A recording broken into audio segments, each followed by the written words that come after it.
You ask Tiger to solve. This deals with linear equations with one unknown. The final result is x equals -2/3.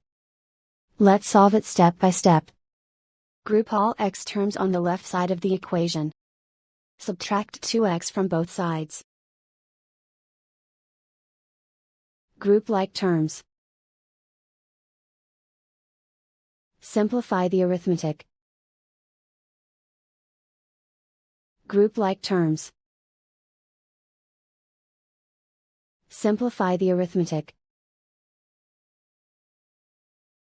Group all constants on the right side of the equation.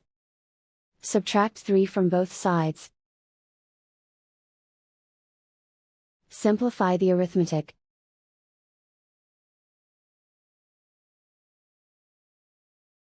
Isolate the x.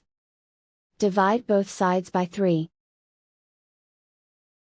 Simplify the fraction. And so the final result is x equals -2/3.